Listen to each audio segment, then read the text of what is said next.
ದ್ರೌಪದಿ ಯುಗದ ಒಂದು ಐತಿಹಾಸಿಕ ಯುದ್ಧ ಎಂದರೆ ಅದು ಮಹಾಭಾರತ. ಈ ಯುದ್ಧದಲ್ಲಿ ಪಾಲ್ಗೊಂಡಿದ್ದ ವೀರ ಯೋಧರು ತನ್ನದೇ ಆದ ಶ್ರೇಷ್ಠತೆಯನ್ನು ಹೊಂದಿದ್ದರು. ಆದರೆ ಒಂದು ಹೆಸರು ಜನರನ್ನು ಮೆಚ್ಚಿದ ಪಾತ್ರವೇನೆಂದರೆ ಅದು ಕರ್ಣ.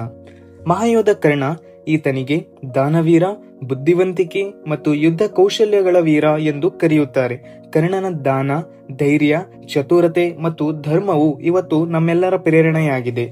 ಇದೇ ಕರ್ಣನ ದಾನದಿಂದಾಗಿ ಸ್ವತಃ ಶ್ರೀಕೃಷ್ಣನೇ ಪ್ರಭಾವಿತರಾಗಿದ್ದರು. ಕರ್ಣ ತನ್ನ ಜೀವನದಲ್ಲಿ ಆದ ಅನ್ಯಾಯ ಮತ್ತು ಅವಮಾನವನ್ನು ನೋಡಿದರೂ ಸಹ ಆತ್ಮವಿಶ್ವಾಸ ಮತ್ತು ಧರ್ಮವನ್ನು ಬಿಟ್ಟಿಲ್ಲ. ನನಗೆ ಅನ್ಸತ್ತೆ ಮಹಾಭಾರತ ಪಾತ್ರಗಳಲ್ಲಿ ನಮಗೆ ಮತ್ತು ನಿಮ್ಮೆಲ್ಲರ ಇಷ್ಟವಾದ ಪಾತ್ರವೇನೆಂದರೆ ಅದು ಕರ್ಣ. ನಡೆಯಿರಿ ನಾವು ಕರ್ಣನ ಬಾಲ್ಯ ಮತ್ತು ವೀರಮರಣದ ಜೀವನವನ್ನು ನೋಡೋಣ. ಮಹಾಭಾರತ ಯುದ್ಧದಲ್ಲಿ ದೇವಿ ಕುಂತಿಯ ಪಾತ್ರವು ಮುಖ್ಯವಾಗಿರುತ್ತದೆ. ಕರ್ಣನ ಜನನವನ್ನು ತಿಳಿಯೋಕ್ಕಿಂತ ಮುನ್ನ ನಾವು ಕುಂತಿಯ ಬಗ್ಗೆ ತಿಳಿಯೋದು ಬಹುಮುಖ್ಯವಾಗಿರುತ್ತದೆ. ಯಾದವ ವಂಶದ ರಾಜನಾದ ಸುರ್ಸೇನ್ ರವರ ಮಗಳೇ ಕುಂತಿ. ಒಂದು ದಿನ ರಾಜನ ಆಸ್ಥಾನಕ್ಕೆ ಮಹಾವಿದ್ವಾಂಸರಾದ ಸಿದ್ಧ ಪುರುಷ್ ದುರ್ವಾಸನವರು ಆಗಮಿಸಿದರು. ಇವರು ತಪಸಿದ್ಧಾಂತ ಮತ್ತು ಅವರ ಕ್ರೂರದಿಂದ ಎಲ್ಲರೂ ಹೆದರುತ್ತಿದ್ದರು. ಆದ ಕಾರಣ ಸುರ್ಸೇನ್ ತನ್ನ ಮಗಳಿಗೆ ಗುರುವಿನ ಸೇವೆಯನ್ನು ಮಾಡಲು ಹೇಳಿದಾಗ ಕುಂತಿ ಗುರುವಿಗೆ ವಿಶಿಷ್ಟ ಸೇವೆಯನ್ನು ಒದಗಿಸಿದರು. ಇವರ ಸೇವೆಯನ್ನು ಮೆಚ್ಚಿದ ಗುರು ಕುಂತಿಗೆ ದಿವ್ಯ ಮಂತ್ರವನ್ನು ನೀಡಿ ಗೌರವಿಸಿದರು. ಈ ಮಂತ್ರದಿಂದ ಯಾವುದೇ ದೇವತೆಯನ್ನು ಆರಾಧಿಸುವುದು ಮತ್ತು ಆ ದೇವತೆಯಿಂದ ಒಂದು ಸಂತವನ್ನು ಪಡೆಯಬಹುದಾಗಿತ್ತು. ಒಂದು ದಿನ ಕುಂತಿಗೆ ಈ ದಿವ್ಯ ಮಂತ್ರವು ನಿಜವಾಗಲೂ ಕಾರ್ಯನಿರ್ವಹಿಸುತ್ತದೆ ಎಂಬ ಪ್ರಶ್ನೆ ಮೂಡಿದಾಗ ದೇವಿ ಕುಂತಿಯು ಸೂರ್ಯನನ್ನು ಆರಾಧಿಸಿದಳು. ಈ ದಿವ್ಯ ಮಂತ್ರದಿಂದಾಗಿ ಸೂರ್ಯ ದೇವತೆಯು ಸ್ವತಃ ಪ್ರತ್ಯಕ್ಷವಾಗಿ ಕುಂತಿಗೆ ಒಂದು ಪುತ್ರವನ್ನು ನೀಡಿದರು. ಈ ಪುತ್ರವು ಹುಟ್ಟಿನಿಂದಲೇ ಕವಚವನ್ನು ಧರಿಸಿತ್ತು. ಮುಂದೆವರಿದು ಕರ್ಣ ಎಂಬ ಹೆಸರು ಪಡೆದಿತ್ತು. ಕರ್ಣನಿಗೆ ಸೂರ್ಯ ಪುತ್ರ ಎಂಬ ಹೆಸರು ಬಂದಿದ್ದು ಈ ಒಂದೇ ಘಟನೆಯಿಂದಾಗಿ. ಸೂರ್ಯನಿಂದ ಪಡೆದ ಈ ಪುತ್ರವನ್ನು ನೋಡಿ ಕುಂತಿ ದೇವತೆಯು ಯೋಚನೆಗೆ ತೊಡಗಿತ್ತು. ವಿವಾಹವಾಗಿಲ್ಲದ ಕಾರಣ ಮತ್ತು ರಾಜಮನೆತನದ ಗೌರವವನ್ನು ಉಳಿಸುವ ಒಂದೇ ಉದ್ದೇಶದಿಂದಾಗಿ ತನ್ನಿಂದ ಈ ಮಗುವನ್ನು ದೂರವಿಡಬೇಕು ಎಂಬ ಮಹಾ ನಿರ್ಧಾರವನ್ನು ಕೈಗೊಂಡಿದ್ದಳು. ಈ ನಿರ್ಧಾರದಿಂದಾಗಿ ಆ ಮಗುವೊಂದು ಸುಂದರವಾದ ಒಂದು ಹೂವಿನ ಪುಟ್ಟಿಯಲ್ಲಿ ಇಟ್ಟು ಅಶ್ವನದಿಯಲ್ಲಿ ಆ ಪುಟ್ಟಿಯನ್ನು ಹರಿದು ಬಿಟ್ಟಳು. ನೀರಿನ ಅಲೆಗಳಿಂದ ಹರಿದು ಬರುತ್ತಿರುವ ಒಂದು ಸುಂದರವಾದ ಪುಟ್ಟಿಯನ್ನು ನೋಡಿದ ಅಧಿರಥ ಮತ್ತು ರಾಧಾ ಆ ಪುಟ್ಟಿಯ ತೀರಕ್ಕೆ ಹೋದರು. ಆ ಪುಟ್ಟಿಯಲ್ಲಿ ಸೂರ್ಯನಂತೆ ಹೊಳೆಯುತ್ತಿರುವ ಒಂದು ಮಗುವನ್ನು ನೋಡಿ ರಾಧಾ ಆ ಮಗುವನ್ನು ಎತ್ತಿಕೊಂಡರು. ಈ ಮಗುವು ದೇವರ ಕೃಪೆಯಿಂದ ಬಂದಿದೆ ಎಂದು ಕರ್ಣ ಎಂಬ ಹೆಸರನ್ನು ನೀಡಿದರು. ಕರ್ಣನ ಬಾಲ್ಯವು ಸಾಧಾರಣವಾಗಿದ್ದರೂ ಸಹ ಕ್ಷತ್ರಿಯದ ರಕ್ತವು ತನ್ನ ಮೈಯಲ್ಲಿ ಹರಿಯುತ್ತಿತ್ತು. ಬಾಲ್ಯದಲ್ಲಿ ಕರ್ಣನಿಗೆ ಬಿಲ್ಲುಬಾಣ ವಿದ್ಯೆಯನ್ನು ಕಲಿಯುವುದು ತುಂಬಾ ಇಷ್ಟವಾಗಿತ್ತು. ಕರ್ಣ ನಾನು ಹುಟ್ಟಿರುವುದೇ ಬಿಲ್ಲುಬಾಣ ಕಲಿಯುವುದಕ್ಕೆ ಎಂದು ನಂಬಿದ್ದ. ಈ ಸಮಯದಲ್ಲಿ ಜಾತಿ ಪದ್ಧತಿಯು ಪ್ರಭಾವಿತವಾಗಿತ್ತು.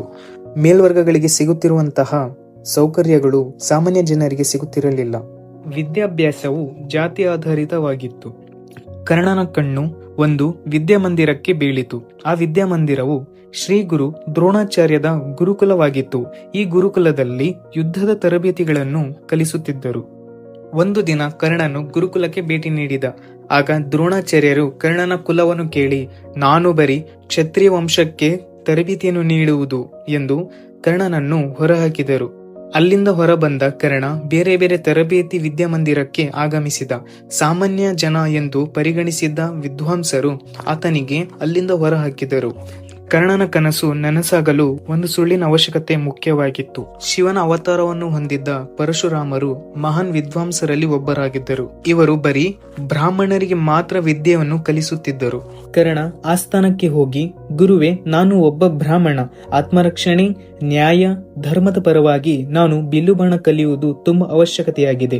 ನನಗೆ ಈ ವಿದ್ಯೆಯನ್ನು ಕಲಿಸಿಕೊಡಿ ಎಂದು ಬೇಡಿದ. ಪರಶುರಾಮನು ಈ ಮಗುವಿನ ಮಾತನ್ನು ಕೇಳಿ ಒಪ್ಪಿಕೊಂಡರು. ಕರ್ಣನ ಆತ್ಮವಿಶ್ವಾಸ ಮತ್ತು ಶ್ರಮವನ್ನು ನೋಡಿ ಪರಶುರಾಮರು ತನ್ನ ಶಿಷ್ಯವನ್ನಾಗಿ ನೇಮಕ ಮಾಡಿಕೊಂಡರು. ಕರ್ಣ ಪ್ರತಿಯೊಬ್ಬ ಶಿಷ್ಯರಲ್ಲಿ ಉತ್ತಮ ಶಿಷ್ಯ ಎಂದು ಹೆಸರಾಗಿದ್ದ. ಈತನ ಪ್ರತಿಭೆಯನ್ನು ನೋಡಿ ಪರಶುರಾಮರು ನೀನು ಜಗತ್ತಿನಲ್ಲಿ ಅತಿ ದೊಡ್ಡ ಬಾಣ ಚಲಾಯಿಸುವ ವ್ಯಕ್ತಿಯಾಗುತ್ತೀಯಾ ಎಂದು ಗುರುಗಳು ಹೇಳಿದರು. ಒಂದು ದಿನ ಗುರುಗಳು ಮಧ್ಯಾಹ್ನ ಸಮಯದಲ್ಲಿ ವಿಶ್ರಾಂತ ಪಡೆಯಲು ಕರ್ಣನ ತೊಡೆಯಲ್ಲಿ ಮಲಗಿದರು. ಆ ವೇಳೆಯಲ್ಲಿ ಜೇಳೆ ಕರ್ಣನನ್ನು ಕಚ್ಚಿಬಿಟ್ಟಿತು. ರಕ್ತ ಹರಿಯುತ್ತಿದ್ದರೂ ಸಹ ಗಮನವಹಿಸದೆ ಗುರುವಿನ ನಿದ್ದೆಯು ಹಾಳಾಗಬಾರದೆಂದು ನೋವನ್ನು ಸಹಿಸುತ್ತಲೇ ಇದ್ದರು. ನಿದ್ದೆಯನ್ನು ಪೂರ್ಣಗೊಂಡಿದ್ದ ನಂತರದಲ್ಲಿ ಗುರುಗಳು ರಕ್ತವನ್ನು ನೋಡಿ, ಯಾವುದೇ ಬ್ರಾಹ್ಮಣ ಇಷ್ಟು ನೋವನ್ನು ಸಹಿಸಲು ಸಾಧ್ಯವಿಲ್ಲ, ನೀನು ಯಾರು? ಗುರುಗಳೇ, ನನ್ನನ್ನು ಕ್ಷಮಿಸಿ, ನಾನು ಬ್ರಾಹ್ಮಣನಲ್ಲ, ನಾನು ಸಾಮಾನ್ಯ ಕುಲಕ್ಕೆ ಸೇರಿದವನು ಎಂದು ಹೇಳಿದ. ಪರಶುರಾಮರು ಸಿಟ್ಟಿನಿಂದ, ನೀನು ನನಗೆ ದ್ರೋಹ ಮಾಡಿದ ಕಾರಣ ನಿನ್ನ ಜೀವನದ ಮಹಾ ದೊಡ್ಡ ಯುದ್ಧದಲ್ಲಿ ನೀನು ಕಲಿತ ವಿದ್ಯೆಯನ್ನು ಮರೆಯುತ್ತೀಯ ಎಂದು ನಾನು ಶಾಪವನ್ನು ಹಾಕುತ್ತೇನೆ. ಈ ಶಾಪವು ಮಹಾಭಾರತ ಯುದ್ಧದಲ್ಲಿ ಕರ್ಣನ ಮರಣಕ್ಕೆ ಒಂದು ಕಾರಣವಾಗಿತ್ತು. ನಾನು ಮೋಸ ಮಾಡಿದ ಕಾರಣ ಈ ಶಾಪವು ನನ್ನ ಜೀವನದ ಒಂದು ಭಾಗವಾಗಿದೆ. ವಿದ್ಯೆ, ಕೌಶಲ್ಯ ಮತ್ತು ಶಿಸ್ತನ್ನು ಪಡೆದು ನಾನು ಗುರುವಿನಲ್ಲಿ ಸೋತೆ ಎಂದು ಕರ್ಣ ದುಃಖವನ್ನು ಪಟ್ಟಿದ್ದರು. ಕರ್ಣ ತಾನು ಮಾಡಿದ ತಪ್ಪಿಗೆ ಶಿಕ್ಷೆಯನ್ನು ಅನುಭವಿಸುತ್ತಿದ್ದರೆ, ಮತ್ತೊಂದು ಕಡೆ ಹಸ್ತಿನಾಪುರದಲ್ಲಿ ಪಾಂಡವರು ಮತ್ತು ಕೌರವರ ಶಿಕ್ಷೆಯನ್ನು ಪೂರ್ತಿಯಾಗಿತ್ತು. ಗುರು ದ್ರೋಣಾಚಾರ್ಯರು ಎಲ್ಲಾ ರಾಜರ ಕಲೆ ಮತ್ತು ಕೌಶಲ್ಯವನ್ನು ನೋಡಲು ಮಹಾ ಧನುರ್ವಿದ್ಯಾ ಸಮ್ಮೇಳನವನ್ನು ಆಯೋಜಿಸಿದರು. ಅಲ್ಲಿ ರಾಜರು, ವಿದ್ವಾಂಸರು ಮತ್ತು ಪ್ರಜೆಗಳು ಆಗಮಿಸಿದರು. ದುರ್ಯೋಧನ ತನ್ನ ಕಡಾ ಕೌಶಲ್ಯವನ್ನು ತೋರಿಸಿದ. ನಂತರ ನಕುಲ, ಸಹದೇವ ಖಡ್ಗ ಅಥವಾ ಕತ್ತಿಯ ಕೌಶಲ್ಯವನ್ನು ತೋರಿಸಿದರು. ಭೀಮ ತನ್ನ ಶಕ್ತಿಯಿಂದ ಎಲ್ಲರ ಮನಸ್ಸನ್ನು ಮೆಚ್ಚಿದ. ಅರ್ಜುನ ಬಾಣ ಪ್ರದರ್ಶನ, ಏಕಾಗ್ರತೆ, ಕೌಶಲ್ಯ ಮತ್ತು ಗುರಿ ದರ್ಶನದಲ್ಲಿ ಎಲ್ಲಾ ಪ್ರಜೆಗಳ ಮತ್ತು ವಿದ್ವಾಂಸರ ಮನಸ್ಸನ್ನು ಗೆದ್ದಿದ. ಇದನ್ನು ನೋಡಿದ ದ್ರೋಣಾಚಾರ್ಯರು ಅರ್ಜುನನಿಗೆ ನೀಡಿದ ಒಂದು ಮಾತು ನೆನಪಾಯಿತು. ಅರ್ಜುನ, ನಿನಗೆ ನಾನು ಜಗತ್ತಿನ ಶ್ರೇಷ್ಠ ಧನುರ್ಧಾರಿಯಾಗಿ ಮಾಡುತ್ತೇನೆ ಎಂದು ಹೇಳಿದ ಮಾತು ಇವಾಗ ಪೂರ್ಣವಾಗಲು ಬಂದಿತು. ಆದರೆ ಮತ್ತೊಂದು ಕಡೆ ಒಂದು ಶಬ್ದ ಕೇಳತ್ತೆ, ನಿಲ್ಲಿಸಿ, ಈ ಮೈದಾನದಲ್ಲಿ ಒಬ್ಬ ಅರ್ಜುನವಲ್ಲ, ಈತನ ವಿರುದ್ಧ ನಿಲ್ಲಲು ನಾನು ಇದ್ದೀನಿ ಎಂದು ಹೇಳಿದ. ಕರ್ಣನ ಮಾತನ್ನು ಕೇಳಿ ಕೃಪಾಚಾರ್ಯರು ನಿಂತು, ಈ ಮೈದಾನದಲ್ಲಿ ಭಾಗವಹಿಸಲು ರಾಜನಾಗಿರಬೇಕು. ಕರ್ಣ ಸೂರ್ಯನಂತೆ ಕಾಣಿದ್ದು ಆತ್ಮವಿಶ್ವಾಸವನ್ನು ಕಂಡಿದ ದುರ್ಯೋಧನ ನಿಂತು ಕರ್ಣನ ಹತ್ತಿರಕ್ಕೆ ಹೋಗಿ ಜೋರಾಗಿ, ಇದೇ ಸಮಸ್ಯೆಯಾದರೆ ನಾನು ದುರ್ಯೋಧನ ಕರ್ಣನನ್ನು ಅಂಗ ದೇಶದ ರಾಜನಾಗಿ ನೇಮಿಸುತ್ತೇನೆ ಎಂದು ಸಮಸ್ಯೆಯನ್ನು ಬಗೆಹರಿಸಿದ. ಈ ಕ್ಷಣದಲ್ಲಿ ಕರ್ಣನು ಸಾಮಾನ್ಯ ಜನರಿಂದ ರಾಜನಾಗಿದ್ದ. ರಾಜನಾದ ನಂತರದಲ್ಲಿ ಪ್ರಾರಂಭವಾಯಿತು ಕರ್ಣ ಮತ್ತು ಅರ್ಜುನ ನಡುವಿನ ಬಿಲ್ಲುಬಾಣ ಪ್ರದರ್ಶನ. ಕರ್ಣನ ಒಂದೊಂದು ಬಾಣವು ಅರ್ಜುನ ಸಹಿಸಲು ಕಷ್ಟಕರವಾಗಿತ್ತು. ಯಾರು ಇವನು? ಈತನ ಗುರು ಯಾರು? ಈ ತರ ಬಿಲ್ಲುಬಾಣ ಹೊರಡಿಸುತ್ತಾನಲ್ಲ ಎಂದು ಅರ್ಜುನ ಯೋಚನೆಗೆ ತೊಡಗಿದ. ಆ ಸಭೆಯಲ್ಲಿದ್ದ ಗುರು ದ್ರೋಣಾಚಾರ್ಯರು, ಭೀಷ್ಮ ಪಿತ ಮತ್ತು ರಾಜ ಧೃತರಾಷ್ಟ್ರ ಈತ ಯಾರು ಎಂದು ಯೋಚಿಸಲು ತೊಡಗಿದರು. ಇವರಿಬ್ಬರ ಪ್ರತಿಭೆಗೆ ಕೊನೆಯಾಗದೆ ಸಂಜೆ ಸಮಯ ಬಂದಿತು. ಆಚಾರ್ಯರು, ಸೂರ್ಯ ಮುಳುಗಿದ ನಂತರದಲ್ಲಿ ಯುದ್ಧವಾಗಲಿ ಮತ್ತು ಪ್ರತಿಯೋಗಿತವಾಗಲಿ ಮಾಡುವಂತಿಲ್ಲ ಎಂದು ಹೇಳಿದರು. ಕರ್ಣ ಮತ್ತು ಅರ್ಜುನನ ಕಣ್ಣಲ್ಲಿ ಪ್ರತಿಯೋಗಿತವು ಕಾಣಿಸುತ್ತಿತ್ತು.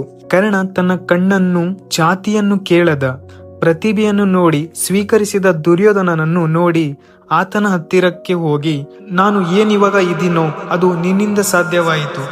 ನಾನು ಶಪಥವನ್ನು ಮಾಡುವೆ, ನನ್ನ ಜೀವನ ಇರುವವರೆಗೂ ನಾನು ನಿನ್ನನ್ನು ರಕ್ಷಿಸುತ್ತೇನೆ. ನಿನಗೆ ಇಷ್ಟವಾದ ಜನರು ನನಗೂ ಇಷ್ಟ, ಹಾಗೆಯೇ ನಿನಗೆ ಶತ್ರುಗಳು ನನಗೂ ಶತ್ರುಗಳು. ಇಲ್ಲಿಂದ ಪ್ರಾರಂಭವಾಯಿತು ಇವರಿಬ್ಬರ ಸ್ನೇಹವು ರಾಜನೀತಿವಾಗಲಿ ಧರ್ಮವಾಗಲಿ ನಂಬಿಕೆಯಿಂದ ಮೇಲ್ಪಟ್ಟಿತು. ಕರ್ಣನನ್ನು ಇಡೀ ಜಗತ್ತೇ ವಿರೋಧಿಸಿತು. ದುರ್ಯೋಧನ ಆತನ ಜಾತಿ ಕೇಳದೆ, ಕುಲ ಕೇಳದೆ ಆತನಲ್ಲಿರುವಂತಹ ಕೌಶಲ್ಯಕ್ಕೆ ಬೆಲೆ ನೀಡಿದ್ದ. ದುರ್ಯೋಧನನ ಈ ಉಪಕರಣವನ್ನು ಕರ್ಣ ಜೀವನ ಇರೋವರೆಗೂ ನಿಭಾಯಿಸಿದ. ಮಹಾಭಾರತದ ಅದ್ಭುತ ಕ್ಷಣಗಳಲ್ಲಿ ಒಂದು ಕ್ಷಣ ಈ ತರನು ಬಂತು. ಒಂದು ವೀರನ ಹೃದಯವು ಬಾಣಗಳಿಂದ ಸಾಧ್ಯವಾಗಿಲ್ಲ, ಕತ್ತಿಯಿಂದ ಸಾಧ್ಯವಾಗಿಲ್ಲ. ಒಂದು ಹುಡುಗಿಯ ಶಬ್ದಗಳಿಂದ ಆ ಹೃದಯವು ಚೂರಾಗಲು ಸಾಧ್ಯವಾಯಿತು. ಅದು ಹೇಗಾಯಿತು ಅಂತ ನಾನು ಹೇಳುತ್ತೇನೆ. ಈ ಸಭೆಯಲ್ಲಿ ರಾಜಕುಮಾರ, ಮಹಾರಥಿ, ಅರ್ಜುನ, ಕರ್ಣ ಮತ್ತು ಅನೇಕ ರಾಜರು ಭಾಗವಹಿಸಿದರು. ಈ ಸಭೆಯ ಷರತ್ತು ಈ ತರ ಇತ್ತು: 2 ಕಣ್ಣುಗಳಿಗೆ ಬಟ್ಟೆಯನ್ನು ಸುತ್ತಿ ಆಡುತ್ತಿರುವ ಮೀನಿನ ಕಣ್ಣಿಗೆ ಬಾಣವನ್ನು ಹೊಡೆಯುವುದು. ಕರ್ಣ ಎಲ್ಲರಿಗಿಂತಲೂ ಮೊದಲು ಬಂದರು. ಈ ಷರತ್ತಿನಂತೆ ಮೀನಿನ ಕಣ್ಣಿಗೆ ಬಾಣವನ್ನು ಹೊಡೆದರು. ಇದನ್ನು ಕಂಡ ಎಲ್ಲಾ ಆಸ್ಥಾನದಲ್ಲಿದ್ದ ಜನರು ಒಂದು ಶಬ್ದವನ್ನು ಮಾಡದೆ ಸುಮ್ಮನೆ ಕುಳಿತುಕೊಂಡಿದ್ದರು. ದ್ರೌಪದಿಯು ಹಿಂದಿನಿಂದ ಎದ್ದಿ, ಈ ವ್ಯಕ್ತಿಯ ಜಾತಿ ಮತ್ತು ಕುಲ ನನಗೆ ಗೊತ್ತಿಲ್ಲ, ಸಾಮಾನ್ಯ ಜನರಿಗೆ ನಾನು ಮದುವೆಯಾಗಲು ಸಾಧ್ಯವಿಲ್ಲ ಎಂದು ಜೋರಾಗಿ ಹೇಳಿದರು. ದ್ರೌಪದಿಯ ಮಾತನ್ನು ಕೇಳಿದ ಕರ್ಣ ತನ್ನ ಕೈಯಲ್ಲಿದ್ದ ಬಿಲ್ಲನ್ನು ಕೆಳಗಡೆ ಇಟ್ಟಿ ಕಣ್ಣಲ್ಲಿ ಅವಮಾನದ ನೀರನ್ನು ಸುರಿಯುತ್ತಾ, ಆ ಸಭೆಯಿಂದ ಹೊರಬಂದರು. ಅಲ್ಲಿದ್ದ ರಾಜರುಗಳು ಯಾರಿಂದಲೂ ಸಾಧ್ಯವಾಗಿಲ್ಲ. ಕೊನೆಗೆ ಅರ್ಜುನನು ಈ ಷರತ್ತನ್ನು ಗೆದ್ದಿ ದ್ರೌಪದಿಯನ್ನು ಪಡೆದುಕೊಂಡರು. ಆ ಕ್ಷಣವು ಕರ್ಣನ ದ್ವೇಷವು ಅರ್ಜುನಕ್ಕೆ ಸೀಮಿತವಾಗದೆ ಬದಲಾಗಿ ದ್ರೌಪದಿಯ ಮೇಲೂ ಕಾಣುತ್ತಿತ್ತು. ಈ ದ್ವೇಷವು ಮಹಾಭಾರತ ಯುದ್ಧದಲ್ಲಿದ್ದ ಅನೇಕ ಜೀವಿಗಳನ್ನು ಕಳೆದುಕೊಂಡ ಸಂಗತಿಯಾಗಿದೆ. ಈಗ ನಾನು ಹೇಳುತ್ತಿರುವುದು ಕರ್ಣನ 2 ಶಾಪಗಳು. ಈ 2 ಶಾಪಗಳು ಮಹಾಭಾರತ ಯುದ್ಧದಲ್ಲಿ ಕರ್ಣನಿಗೆ ವೀರಮರಣ ಹೊಂದಲು ಸಾಧ್ಯವಾಯಿತು. ಅದರಲ್ಲಿ ಮೊದಲನೇದು ಇದು. ಒಂದು ದಿನ ಬೇಟೆಯಾಡಲು ಕರ್ಣ ಕಾಡಿಗೆ ಹೋಗಿದ್ದರು. ಒಂದು ಬೇಟೆಯು ಬಾಣದಿಂದ ತಪ್ಪಿತು. ಅದೇ ಸಮಯದಲ್ಲಿ ಒಂದು ಜೀವಿಯು ಶಬ್ದವನ್ನು ಮಾಡಿತು. ಕರ್ಣ ಆ ಶಬ್ದದಂತೆಯೇ ಬಾಣವನ್ನು ಬಿಟ್ಟೇ ಬಿಟ್ಟರು. ಆ ಜೀವಿಯು ಬೇರೆ ಯಾವುದೂ ಅಲ್ಲ, ಬ್ರಾಹ್ಮಣನ ಹಸುವಾಗಿತ್ತು. ಬಾಣದಿಂದ ಆ ಹಸುವು ಬೇಟೆಯಾಗಿತ್ತು.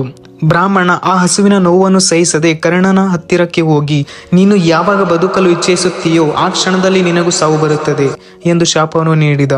ಕರ್ಣ ಆ ಶಾಪವನ್ನು ನಾನು ಮಾಡಿದ ತಪ್ಪಿಂದ ಸಾಧ್ಯವಾಯಿತು ಎಂದು ಅಲ್ಲಿಂದ ಹೊರಟ.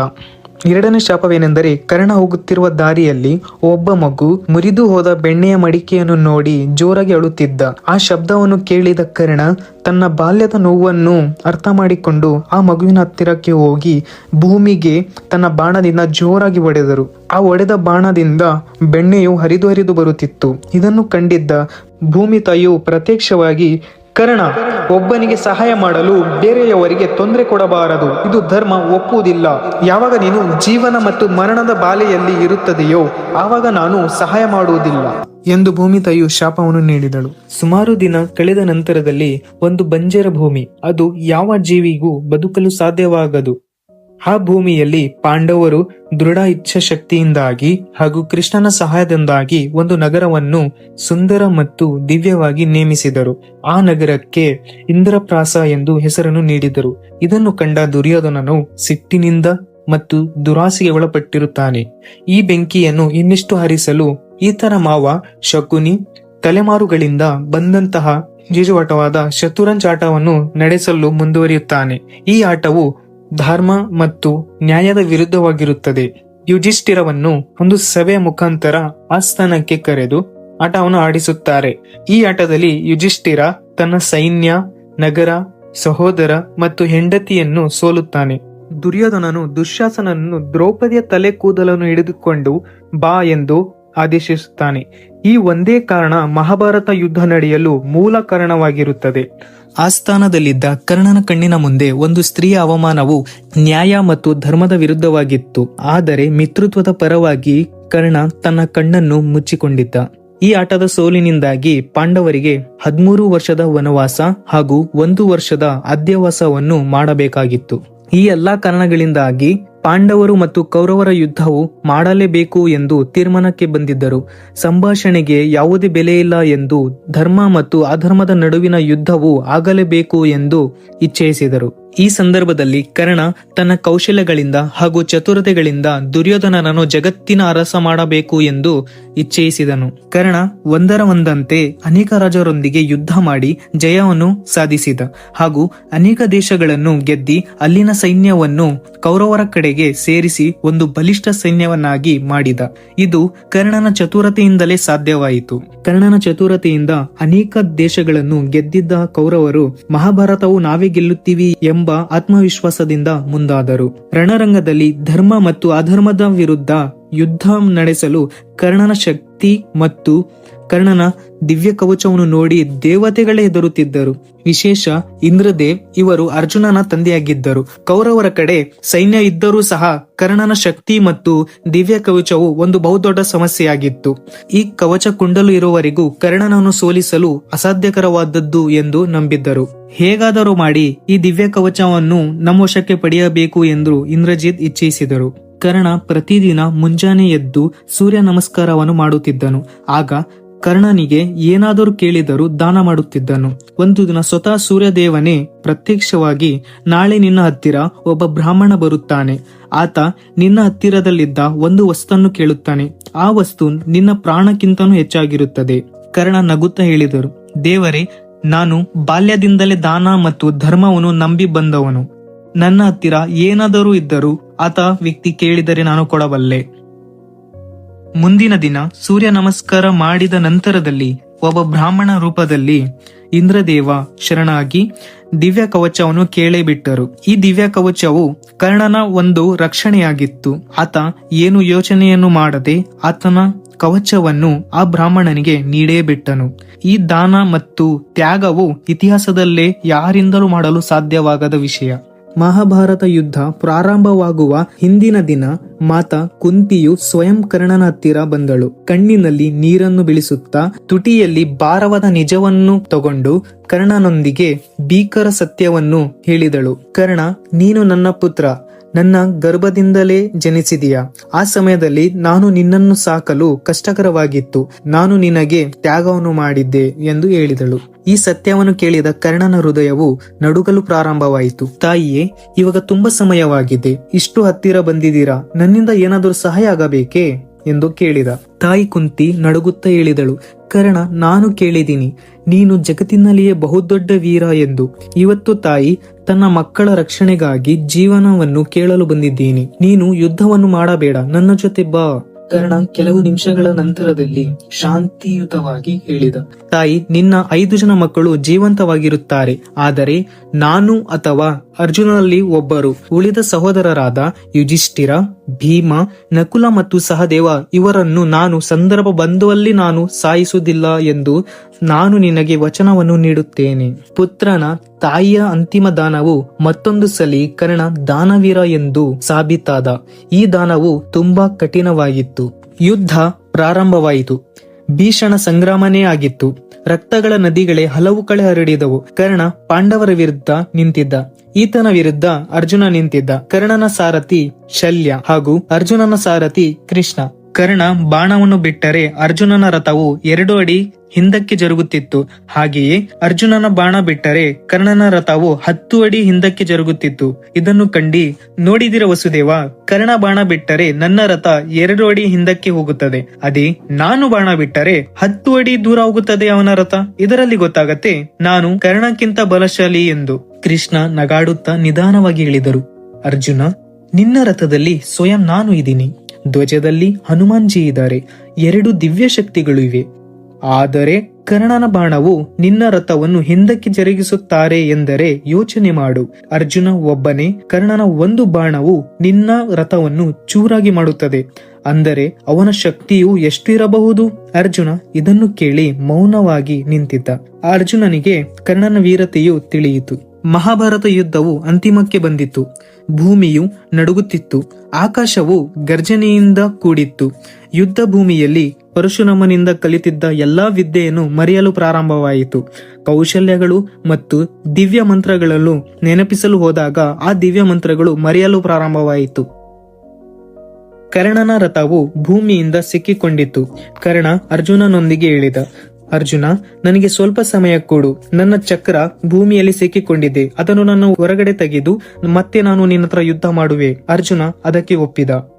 ಕರ್ಣ ತನ್ನ ಕೈಯಲ್ಲಿದ್ದ ಧನುಷನ್ನು ಕೆಳಗಡೆ ಇಟ್ಟಿ ಭೂಮಿಯಲ್ಲಿ ಸಿಕ್ಕಿಕೊಂಡಿದ್ದ ಚಕ್ರವನ್ನು ಹೊರತೆಗೆಯಲು ಪ್ರಾರಂಭ ಮಾಡಿದನು. ಕರ್ಣ ವೀರತರ ಪ್ರಯತ್ನಕ್ಕೊಳಗಾಗಿದ್ದ. ಹಾಗೆಯೇ ಅರ್ಜುನ ಧರ್ಮವಂತೆ ಸುಮ್ಮನೆ ನಿಂತಿದ್ದ. ಕೃಷ್ಣ ಅರ್ಜುನನಿಗೆ, ಇದೇ ಸಮಯ, ನೀನು ಬಾಣ ಬಿಡು ಎಂದರು. ಕೃಷ್ಣ ಸಿಟ್ಟಿನಿಂದ ತನ್ನ ಕಣ್ಣಿನ ಮುಂದೆ ದ್ರೌಪದಿಯಾದ ಅವಮಾನದಲ್ಲಿ ಕರ್ಣ ಭಾಗವಹಿಸಿದ್ದರೂ ಸಹ ನಿಲ್ಲಿಸಲಿಲ್ಲ. ಅರ್ಜುನ, ದ್ರೌಪದಿಯ ಅವಮಾನದ ಸಂದರ್ಭ ಬಂದಾಗ ನ್ಯಾಯ ಮತ್ತು ಸಮಯದ ಪ್ರತೀಕತೆ ಧರ್ಮ. ನೀನು ಇವಾಗ ಸುಮ್ಮನೆ ಇದ್ದರೆ ಅಧರ್ಮವು ಜಯವಾಗುತ್ತದೆ. ಶ್ರೀಕೃಷ್ಣನ ಈ ಮಾತನ್ನು ಕೇಳಿ ಅರ್ಜುನನ ಹೃದಯವು ಗಟ್ಟಿಯಾಗಿತ್ತು. ಬಾಣವನ್ನು ತೆಗೆದು ಕರ್ಣನ ಹತ್ತಿರಕ್ಕೆ ಬಿಟ್ಟೇ ಬಿಟ್ಟರು. ಬಾಣವು ಕರ್ಣನ ದೇಹವನ್ನು ತಾಗಿ ನೆಲಕ್ಕೆ ಬಿದ್ದಿತು. ಕರ್ಣನ ಅಂತಿಮ ಕ್ಷಣಗಳಲ್ಲೂ ಸಹ ಕರ್ಣ ದಾನವೀರವೇ ಆಗಿದ್ದರು. ಸ್ವತಃ ಶ್ರೀಕೃಷ್ಣನೇ ಭಿಕ್ಷಕರ ವೇಷವನ್ನು ಧರಿಸಿ ಕರ್ಣನ ಹತ್ತಿರಕ್ಕೆ ಹೋದರು. ನನಗೆ ಭಿಕ್ಷೆ ಬೇಕು. ಆವಾಗ ಕರ್ಣ ಸ್ವಲ್ಪನೂ ಯೋಚನೆ ಮಾಡದೆ ತನ್ನ ಚಿನ್ನದ ಹಲ್ಲನ್ನು ಕಲ್ಲಿನಿಂದ ಮುರಿದು ಆ ಭಿಕ್ಷಕನಿಗೆ ಚಿನ್ನದ ಹಲ್ಲನ್ನು ನೀಡಿದರು. ಅಂತಿಮ ಕ್ಷಣಗಳಲ್ಲಿಯೂ ವೀರ ಯೋಧನು ದಾನ ಮಾಡುವುದು ಮರೆಯಲಿಲ್ಲ. ಈ ತರ ಇದ್ದರು ದಾನವೀರ ಕರ್ಣನವರು. ಈ ವಿಡಿಯೋನು ನಾನು ಇಲ್ಲಿಗೆ ಮುಗಿಸುತ್ತೇನೆ. ಹಾಗೆಯೇ ಈಗಿನ ಕಾಲದಲ್ಲಿ ಅಥವಾ ಬರುವಂತಹ ಕಾಲಗಳಲ್ಲಿ ಕರ್ಣನಂತಹ ದಾನವೀರ ಸಿಗುವುದು ಅಸಾಧ್ಯಕರವಾಗಿದೆ.